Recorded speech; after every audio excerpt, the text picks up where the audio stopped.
क्या सबसे बड़ा योद्धा वो होता है जो जीतता है या वो जो लड़ ही नहीं पाता? हेलो दोस्तों, आपका स्वागत है पेपर पोस्ट चैनल की हमारी खास महाभारत ऑडियो बुक प्लेलिस्ट में। इस प्लेलिस्ट में हम आपको महाभारत के उन रहस्यों से मिलवाते हैं जो शायद आपने पहले कभी नहीं सुने होंगे। और आज की कहानी है एक ऐसे योद्धा की जो पूरी महाभारत अकेले जीत सकता था, लेकिन उसे युद्ध लड़ने ही नहीं दिया गया। नाम था बर्बरीक। महाभारत का युद्ध शुरू होने वाला था। धरती कांप रही थी। राज्य, रिश्ते, वंश सब दांव पर था। हर तरफ महारथी खड़े थे। रणनीतियां बन रही थीं।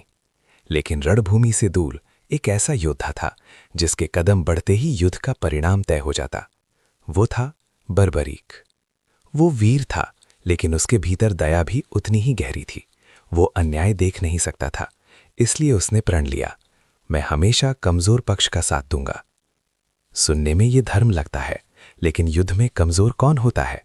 जिसे वो बचाएगा वो मजबूत हो जाएगा। दूसरा कमजोर पड़ेगा तो बर्बरीक उधर चला जाएगा। फिर संतुलन बदलेगा और ऐसा करते करते अंत में सिर्फ एक ही योद्धा बचेगा, बर्बरीक। उसके पास सेना नहीं थी, न रथ न हाथी, सिर्फ 3 बाण। पहला बाण दुश्मनों को चिन्हित करता, दूसरा जिन्हें बचाना है उन्हें सुरक्षित करता, और तीसरा बाण लौटकर चिन्हित हर चीज का अंत कर देता। कोई नहीं बच सकता था। ये बात समझ रहे थे श्री कृष्ण। वो जानते थे ये युद्ध सिर्फ जीतने के लिए नहीं था, ये धर्म को स्थापित करने के लिए था। अगर बर्बरीक मैदान में उतर गया तो महाभारत का उद्देश्य ही समाप्त हो जाएगा। इसलिए कृष्ण उसके पास पहुंचे एक ब्राह्मण के वेश में। उन्होंने पूछा, बालक, किसके लिए लड़ोगे?